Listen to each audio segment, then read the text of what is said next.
The road twisted like a scar up the side of the ridge, flanked by tall pines and a thick smell of sap and rain. The old Chevy Silverado rumbled over gravel and potholes, each bump shaking loose another memory. Jordan kept one hand on the wheel and the other clenched around a tarnished house key, the last relic of his past worth holding on to. The rain had stopped an hour ago, but the sky still hung heavy, gray as regret. 12 years had passed since he last saw the ridge. 12 years of city noise, broken promises, and a slow erosion of marriage that should never have lasted as long as it did. Now divorced, worn by time and betrayal, Jordan found himself drawn back to the one place that had never lied to him. The land his grandfather left him, nestled in the quiet arms of Appalachia. His boots hit the muddy ground with a sense of reverence. The farmhouse stood in silence, faded white paint peeling from its sides like old wallpaper, the porch sagging under years of neglect. But it was still standing, defiant, waiting, just like him. Inside, the air was thick with dust and ghosts. Jordan walked slowly through each room. The kitchen where his mother used to hum and cook cornbread, the living room where he watched his father read with glasses too big for his face, and finally the bedroom that hadn't seen a living soul in over a decade. The silence was loud, but it didn't scare him. This place, broken as it was, felt more like home than anywhere else. He opened the windows and let the mountain air pour in, carrying with it the scent of pine needles and wet earth. This wasn't just a retreat. This was a beginning. The next morning, sunlight broke through the tree canopy in shimmering golden streaks. Jordan stood on the porch with a coffee in one hand and an old map in the other, a map his grandfather once used to chart the boundaries of their property. It was more than land to him. It was legacy, memory, and meaning. He walked the ridge from end to end, boots crunching leaves, tracing old deer paths, stepping over roots that coil like sleeping snakes. He paused near a large boulder where he used to play as a kid, carving his name with a pocket knife. It was still there, barely visible but defiantly etched, JR plus DG, his brother Daniel's initials, long gone but never forgotten. As Jordan pushed deeper into the property, something caught his eye, a chain-link fence cutting across the western edge of the ridge. It hadn't been there when he left. Signs, garish and official-looking, hung from its cold metal face. Private property. HOA maintained land. Trespassers will be prosecuted. Confused, Jordan stepped closer, peering through to the other side where a cul-de-sac bloomed with new houses. Cookie-cutter homes with manicured lawns and beige vinyl siding. A dozen of them, perched arrogantly on land that was unmistakably his. Fury welled up like a flash flood. This wasn't encroachment. It was a theft. A silent, calculated heist that happened while he was away, distracted by a failing marriage and the unending noise of the city. He turned back toward the farmhouse with a newfound clarity. They thought he wouldn't return. They thought he'd forgotten. They were wrong. Jordan spent the next few days gathering paperwork, deeds, maps, letters from his grandfather, and dusty old tax receipts, all confirming what he already knew. The western edge of the ridge, nearly 10 acres of prime land, belonged to him, and someone had built over it like it was theirs to claim. He made his way into the nearby development, an ironically named enclave called Whispering Pines, and asked to speak with the HOA. That's when he met her. Karen Whitmore stood like a sculpture on the HOA office porch, arms folded across a beige cardigan, smile brittle as bone. She was in her late 50s, with precision-cut hair and a voice that dripped with honey and control. "Oh, Mr. Reese," she said, looking him up and down like a poorly folded napkin. "You must be mistaken. That land was annexed by the Ridgeview Homeowners Association 5 years ago. It's all legal and above board." Jordan didn't blink. "I've got a deed that says otherwise." Karen's smile didn't falter, but her eyes narrowed just enough to betray the calculation going on behind them. "Well then," she said, turning sharply, "you may want to take that up with your lawyer. Good day." Jordan stood there, watching her disappear behind a glass door, her high heels clicking like gunshots. He knew that type, polished, manipulative, and deeply entrenched in power. This wasn't going to be solved with a simple conversation. This was war. Days turned into weeks as Jordan dove into a legal tangle that would have intimidated most. But he wasn't most.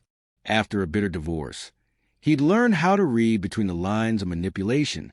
He hired a local land rights attorney, May Vickers, a fiery woman with a deep Southern drawl and a talent for eviscerating contracts.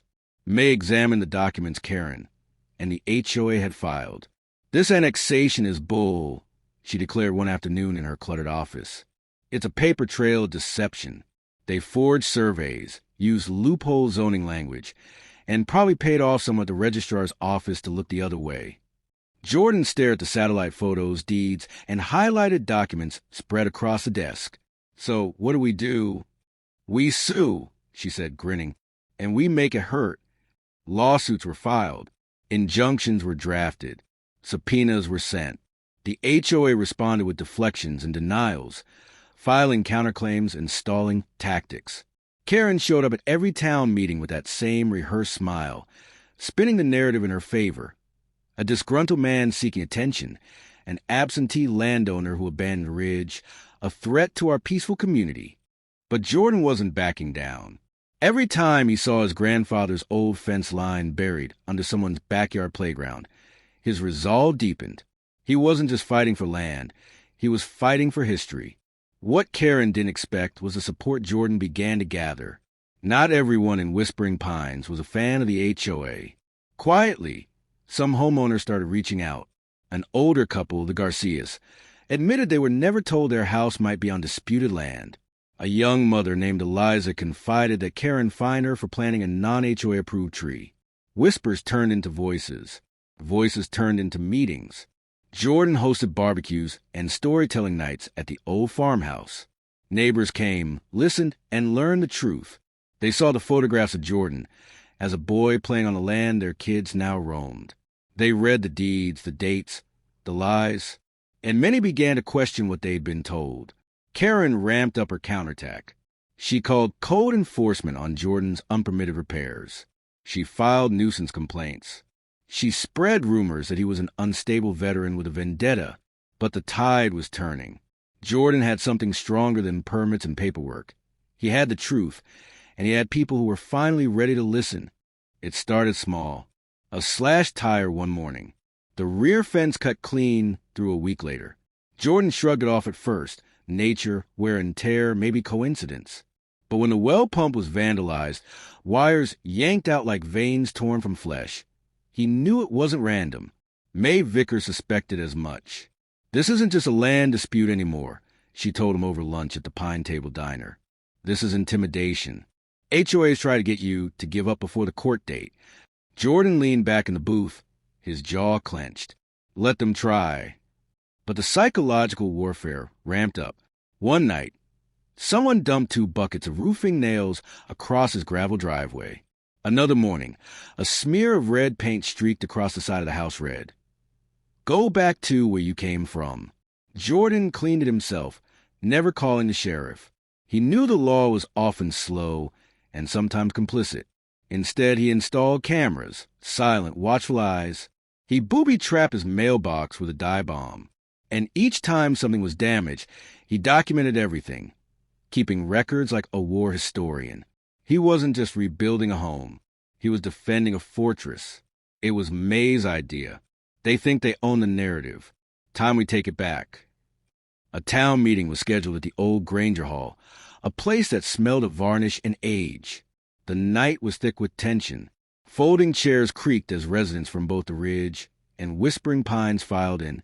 Some came out of loyalty. Some came out of curiosity. A few came to confront. Karen arrived fashionably late, surrounded by her usual entourage. HOA board members in pastel suits, their expressions a blend of smugness and scripted concern. Jordan stood up front with May beside him and a projector set up behind. He started with a calm voice. "My name is Jordan Reese. I was born here, raised on this land. My grandfather worked this soil with his hands, and he passed it down to me. 12 years ago, I left this town, but I never gave up ownership. And what I came back to was theft." He clicked through slides, deed records from 1956 to 2009, photos of the ridge before the HOA development, and legal descriptions of boundary lines. Then came the aerial photos, his land with newly built houses on it. A hush fell over the room. Karen finally spoke, her voice tight. "With all due respect, Mr. Reese, what you're describing is unfortunate, but the development was legally sanctioned by municipal authorities. If you were truly concerned about your land, perhaps you shouldn't have vanished for a decade." A few murmurs of agreement, but then a voice spoke up from the back. "He didn't vanish," said Mrs. Garcia, rising to her feet. "He trusted the town to protect what was his, and we let the HOA turn that land into a profit scheme." Another homeowner added, "I was told the land was abandoned. I bought in good faith, but I don't want my house on someone else's stolen property." The tide shifted before their eyes. Karen's mask cracked, just a flicker, but Jordan saw it. So did everyone else. After the meeting, Jordan noticed something. The more people who walked his land, the more memories returned. Stories, faces, moments buried beneath the surface. So he began to dig, not just into legal documents, but into the earth itself. One cool morning, while clearing a patch near the creek, he found it, an old rusted horseshoe, bent and pitted with time. A few feet away, the frame of a wood-burning stove, half swallowed by moss and ivy, and under it all, remnants of a small homestead, a foundation stone, an old well, charred brick from a collapsed chimney. It wasn't just his land. It was part of the town story. May helped him contact the local historical society, and soon researchers came to verify the site. A historian named Dr. Linda Beach was ecstatic. "This dates back to the 1880s, she said, brushing dirt from a rusted key. "Jordan, this might qualify for historical land protection." Jordan's heart pounded. If the ridge was registered as a historical landmark, it would throw another legal wrench into the HOA's gears and potentially invalidate the entire Whispering Pines expansion. Karen heard the news within days, and for the first time, she came to him. She appeared at the farmhouse unannounced, all faux politeness and carefully applied charm. "Let's be reasonable, Jordan. You're stirring up a lot of unnecessary noise. We can offer a settlement. Money, enough to fix up this old place and move somewhere more accommodating." Jordan didn't even answer. He just handed her a flyer. Ridge Heritage Festival, celebrating 150 years of Appalachian legacy. It was set for next month, right on the disputed land. Her smile vanished. The Ridge Heritage Festival was never meant to be big. Jordan just wanted to honor his grandfather and celebrate the place that shaped him. But word spread fast. Local artisans offered booths. A bluegrass band volunteered to play. Food trucks lined the edge of the ridge. And townsfolk, both old-timers and new residents, came in droves. Over 1,000 people showed up. Children chased each other through the old trails. Elders told stories around bonfires. And in the middle of it all stood Jordan, flanked by a hand-painted banner that read, "Our land, our story." Karen tried to shut it down. She called code enforcement, citing improper permits. She threatened attendees with fines. She even called the sheriff, claiming unauthorized large gatherings. But the sheriff, a man who once hunted on Jordan's Ridge as a boy, simply tipped his hat and said, "Looks peaceful to me." The media picked up the story. "Small-town man battles HOA over stolen land." The headline read. And suddenly, Jordan's fight wasn't just local. It was national. He stood that night on a makeshift stage and spoke to the crowd. This land raised generations. And now, someone wants to erase that legacy for profit. But we won't be erased. We won't be quiet. We reclaim not just acres, but our right to exist. Cheers echoed off the trees. The ridge was alive again. After the festival, the legal case accelerated. Karen, humiliated and cornered, brought in a high-powered legal team from the state capitol. They flooded the court with filings, motions to dismiss, claims of adverse possession, even a lawsuit against Jordan for emotional harassment. Made him flinch.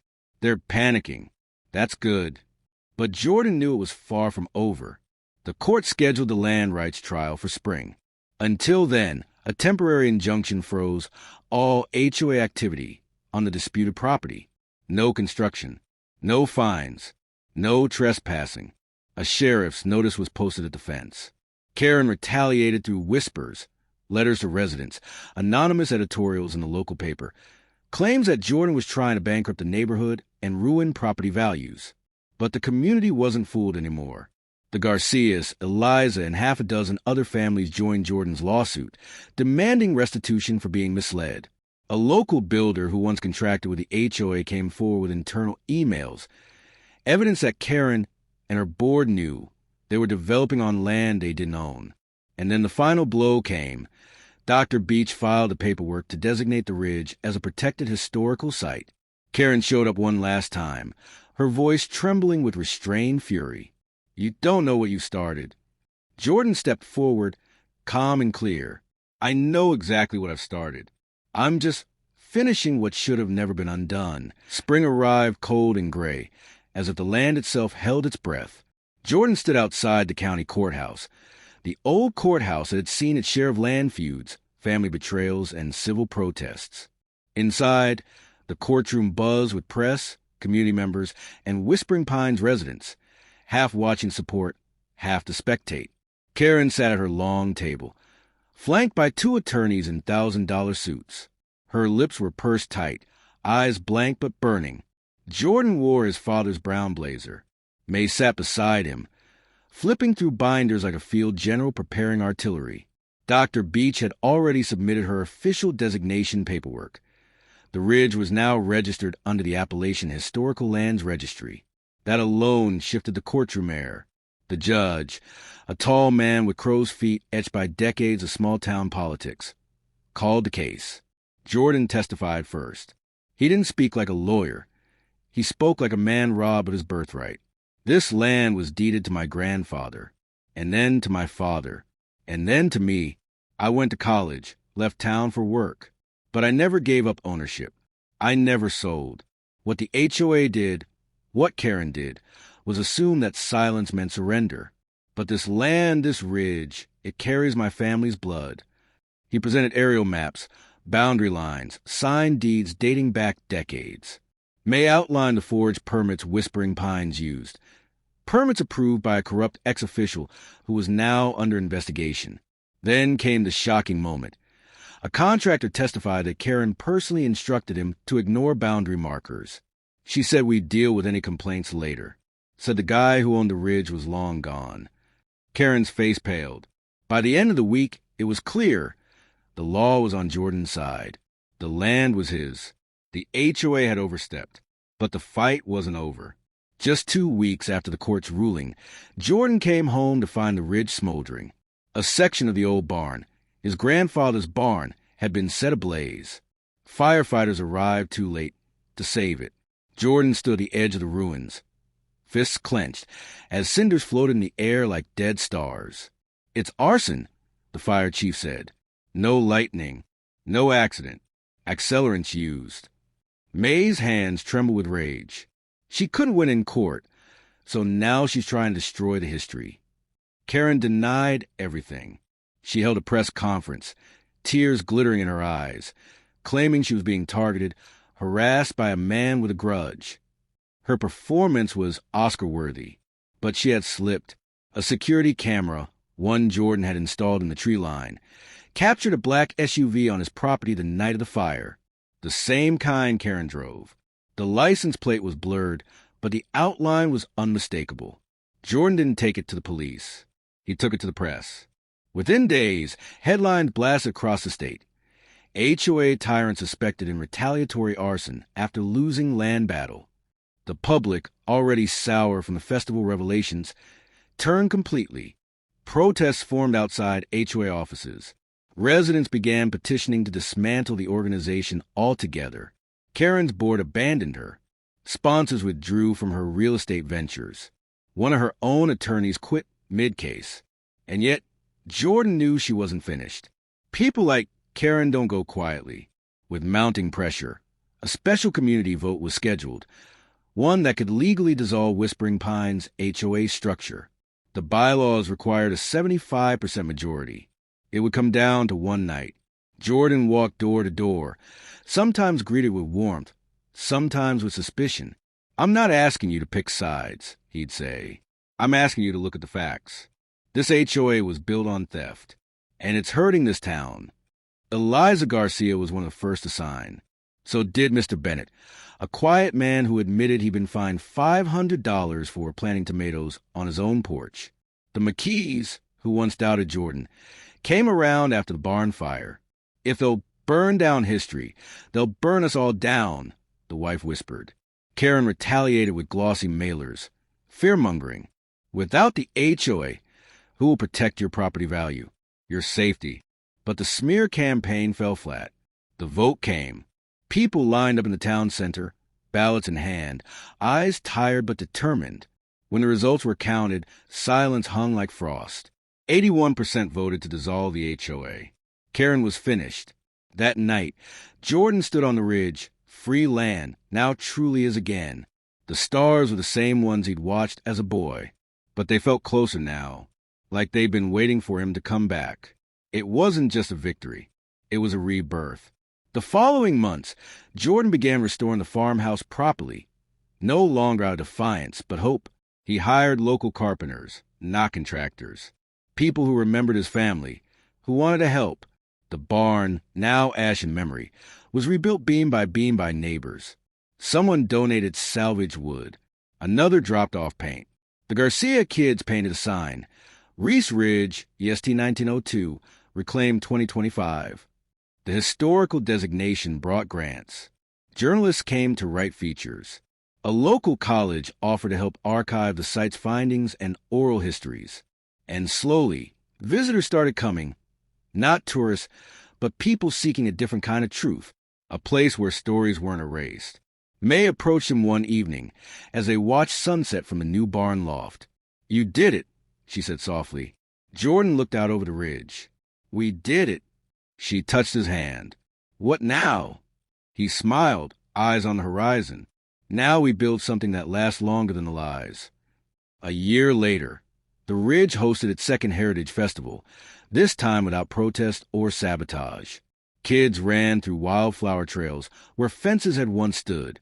Elders spoke into microphones, sharing tales of cabin firesides and dances under the stars. Whispering Pine still stood nearby, but quieter now, humbled. Karen left town months before. Rumor said she sold everything and moved south. Her name was never spoken aloud anymore. Jordan had a new purpose. He turned the farmhouse into a culture retreat, open for writers, historians, and anyone looking to escape modern noise. The Ridge, once forgotten, was alive again, not just with memory, but meaning.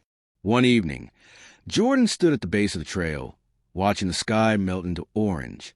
A little boy ran past him, laughing. His mother called out, "Stay where I can see you, Ethan." Jordan turned, startled. Eliza smiled. "We named him after your grandfather." He nodded, eyes stinging. Sometimes victory isn't loud. It's not made of gavel slams or headlines. Sometimes it's the quiet wind through old trees, the thud of boots on a worn porch, the laughter of children on land once nearly lost. This was more than a legal win. It was reclamation of identity, legacy, and the heartbeat of a place. Jordan never left the Ridge again, because now it would never leave him.